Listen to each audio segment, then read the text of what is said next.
What's up, all you stupid pieces of shit? I have another delightful match replay. I won again. Most of these interesting matches I've been winning. Because winning is just more interesting than losing. Maybe eventually we'll get a losing one, but this is a winning one. It's against like the Blood Moon Stompy deck, which is a bad matchup. So don't get the idea that that's a good matchup just because I won this match. But it is an interesting match nonetheless. This is the list that I've been playing with. There are no differences from my last video. Let's jump in to the game so we can see. Oops, that's not right on. So we can see how I did.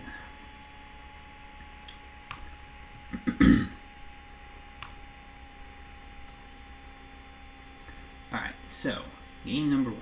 I win the die roll, and that is a turn 1 kill.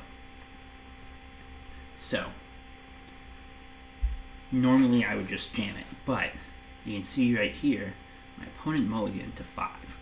So I felt that there was a lot of incentive for me to turn 1 Thoughtseize, because the chances of them winning after mulling to 5 and me getting to Thoughtseize them were very low when I was going to have a win. So like the chances of them disrupting my turn 2 kill were pretty low, is basically what I was thinking.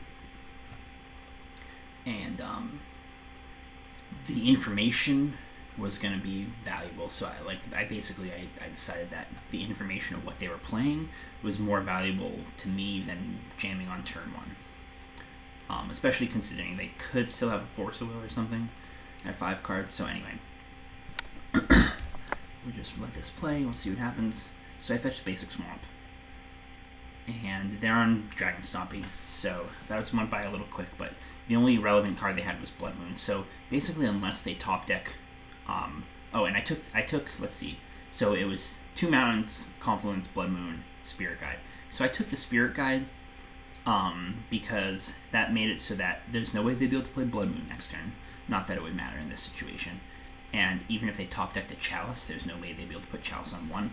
So unless they had the incredible foresight to put Chalice on 0, I was pretty good to go. And as you can see, everything went according to plan. So no hate piece from them, and I just combo out. And it's just a very basic Act on Impulse, double LED, Jace pile.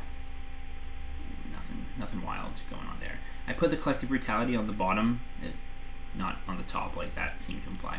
I put it on the bottom because like a lot of times I've noticed when people see the 2 LEDs and the Jace get exiled off Act on Impulse, they just concede, so you can hide the bottom card in your pile. So I usually hide Collective Brutality, just so they don't know what my other win con is, although I usually side Collective Brutality out in this matchup. So that's game 1. Let's jump to game 2. I've been working on my sideboarding for this matchup. I'm still not quite sure how I want to be doing it. And I think what I ended up doing in game 2 was I took out all my discard, and I brought in all my bounce spells and the Abrade, and I brought in the Empty the Warrens. And the rationale there was that I basically, the discard is very bad if you're on the draw, because they're usually going to play some lock piece on turn 1. And the discard is very bad after turn 1 if they don't play a lock piece on turn 1. Like there's going to be something on turn 2. And so discard is an awful top deck. So I would rather have a business spell in my hand and be ready to go off when I bounce whatever their hate piece is. Bounce or destroy whatever their hate piece is. So more business dense, just so I have something to do once I can make an opening for myself. And I think I like that play, although I'm not a huge fan of Empty the Warrens in this matchup, but it's okay. Anyway, so I kept this hand because it's really close. Like if they didn't have something on turn 1 and I top decked Doomsday, it's a turn 1 kill. If I found an Empty the Warrens, it's a turn 2 kill. Frenzy potential for turn 1 or turn 2 kill. So, drawing any of the 12 business spells, Doomsday, Empty, or 11, I guess, Doomsday, Empty, Frenzy, was a turn 1 combo, turn 1 kill. So, I kept this hand even though the chances of me getting locked out on turn 1 are pretty high. So, they started off with Chalice on 0 and a Trinisphere, and I just scooped. That wasn't going to be worth it to me. So game 3 I thought was the most interesting. So we'll walk through this one a little slower. So I'm on the play again. And this hand I almost kept. If there was a cantrip instead of one of these lands, I think I would keep it, because that would let me like Thoughtseize a lock piece and then try and find something relevant for turn 2. But as it stands, I don't think that's doing enough, so I mulliganed. And this hand, again, is very, very close, and I think if one of these Frenzies was another land, I would have considered keeping it, because it would have let me, like, potentially turn 1 Dark Rit, and then turn 2, or turn 1 Dark Rit Doomsday, turn 2 draw, like, a Lotus Petal, and go Cabal Rit, Lotus Petal into Frenzy, and then LED. Obviously, this would have to be like a non-fetch land, but this one was close. But again, I didn't think there wasn't a way I could go turn 1 Dark Rit, turn 2 kill, Dark Rit Doomsday, turn 2 kill from here. So unfortunately, I need to throw this one back as well. So a mull of 5, and this hand is a keep, but it's not super great. It's interesting in that it is, strictly speaking,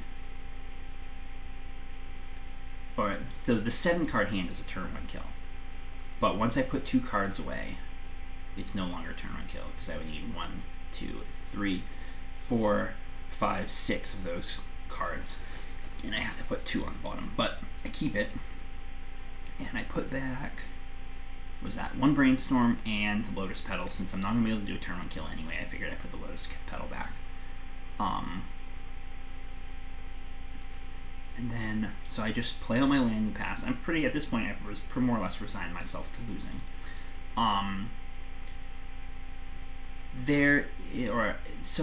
There's an argument for going turn 1, like, Underground Sea, Dark Rit Doomsday, instead of a pass the turn pile for turn 2.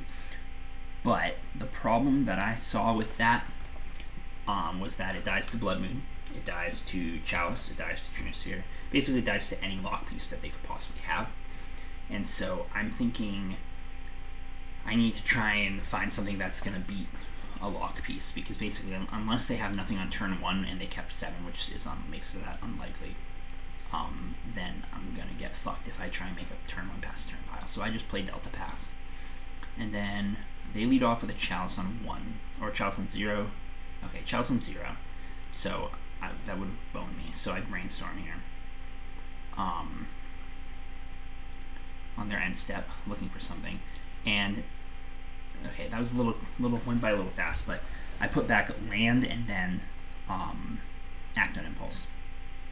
So the game plan here is that I draw the Act on Impulse, and I Thoughtseize them, and let's see, I'm glad I paused here. So, looking at what they have a Blood Moon, they have a Chalice, and they have a Karn. So there's a lot of cards that could be a problem. And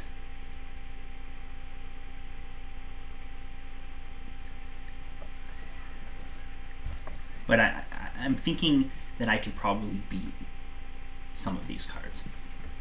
So here's what happened. I believe I took the Chalice, which in hindsight was probably actually a mistake because of what I end up doing. But I think I should have taken the Karn, because if they next turn, if they play Mountain and then they have a fucking Soul Land, if they draw a Soul Land, they can play the Karn, and that would be a problem. I can beat the Blood Moon, and so let me back up a bit. Here's what I'm thinking. I take something, I crack this Delta, probably for Badlands. so that I'll be able to have Act and Impulse mana up. And I draw, and then I Dark Rit Doomsday. And I'm going to make a pile that passes 2 turns. So I'm trying to fade a couple, like 2 draws from them, basically, of relevant spells.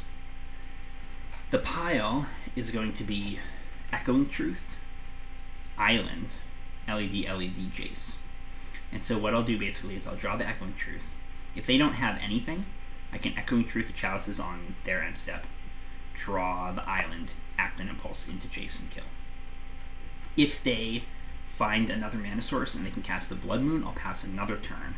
I'll draw the Island, and then I'll end of turn Echoing Truth. I'll draw one of the Lion's Eye Diamonds, but I'll be able to play out the Lion's Eye Diamonds. And Blood Moon isn't going to stop me from casting Act and Impulse. It's actually going to make red mana for me. So I'll just have to pass a 3rd turn, basically. But I can play out the 1 LED. Act and Impulse will draw me the 2nd LED and Jace, and I'll be able to cast Jace and win. So thinking about it from that perspective, probably what I should have done was take the Karn. But I think I ended up taking the Chalice. But like, I'm not casting any more 1-cost spells, and I have Echoing Truth. I could bounce both Chalices, and my game plan beats the Blood Moon. So I think taking the Karn would have been the right choice, but I don't believe I took the Karn. I did. I took the Chalice. So I think that was a little bit of a misplay. But I will proceed anyway. So I get the Badlands, I Dark Rit into Doomsday, and I make the pile that I just discussed. Hopefully it's going to put it down in the right order. It didn't. Already is putting it in the wrong order. That's fun. But anyway, so I'll tell you what happened, since this isn't going to go well. So next turn, I draw the Echoing Truth and pass the turn as planned. They draw a Simian Spirit Guide and cast the Blood Moon. So I pass another turn. Or not pass another turn. I draw the Island, I play the Island, then I pass another turn. On that turn, they draw nothing of relevance, and I Echoing Truth the Chalice, and untap and Act and Impulse into LED Jace, and kill them as I described earlier. So I wish this fucking Doomsday pile replay bullshit would work, because it's really fucking annoying. But that is how it went. And you'll be able to see here that I draw the wrong fucking card that should have been on the bottom of my library.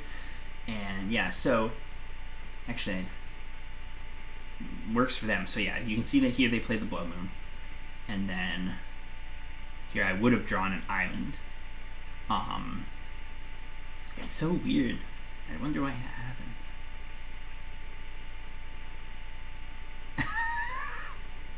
Wag. All right, but yeah, so that's what happened. And it says I win. Yay. Alright. But anyway, I thought that was kind of an interesting game, but I definitely was risking a lot by not taking the Karn there, when I could have beaten 2 Chalices with Echoing Truth and the Blood Moon with the basic Island. So, there you have it. That's it. That's how you beat Dragon Stompy. You get really lucky. Thanks for watching.